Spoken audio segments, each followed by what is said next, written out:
Good morning and welcome to a new video. Today we're changing the thermostat on the Audi. I'm sure it'll take longer than it's supposed to. Apparently it's a 15-minute job. A few people have said that. I don't think it will be.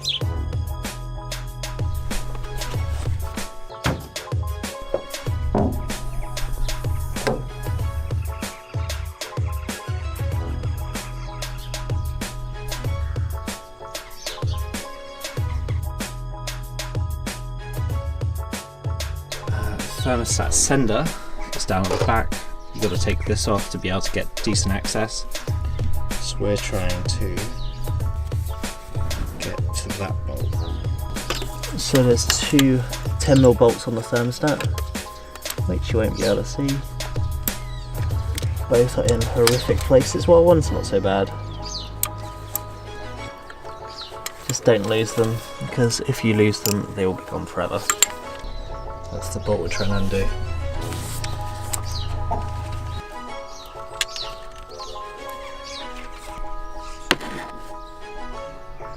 One out there.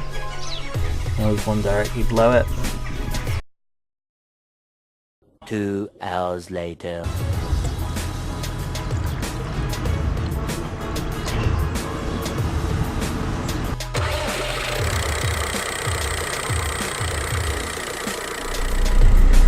Interesting.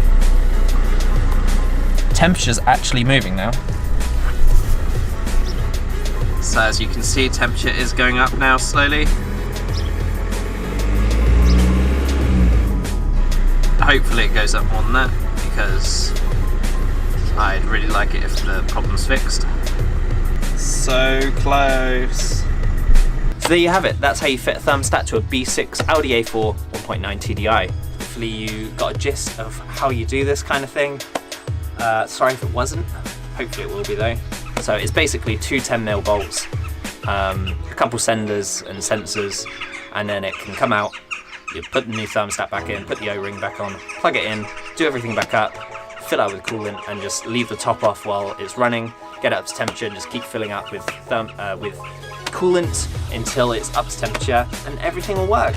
And it will sit at 90 degrees like mine does, and you'll get better mile per gallon and you'll get the normal performance from it. I hope you enjoyed the video. I just want to give a big thanks to B6 UK. They are a Facebook forum which are incredibly helpful and polite, and there's no trolls on there. If you have a B6 Audi, I highly recommend you get on the forum. So yeah, thanks to them. Thanks for you guys for watching. And I think we're almost at 140 subscribers, which means I've hit 40 more subscribers in the last 2 months, which is amazing. So yeah, thanks to everyone for subscribing. If you haven't, please do. It will make me super happy. And give it a thumbs up if you like the video. Comment below if I've made any mistakes, or if I need to know something about it that I haven't known. And now I'm rambling. Cool. See you later. Bye.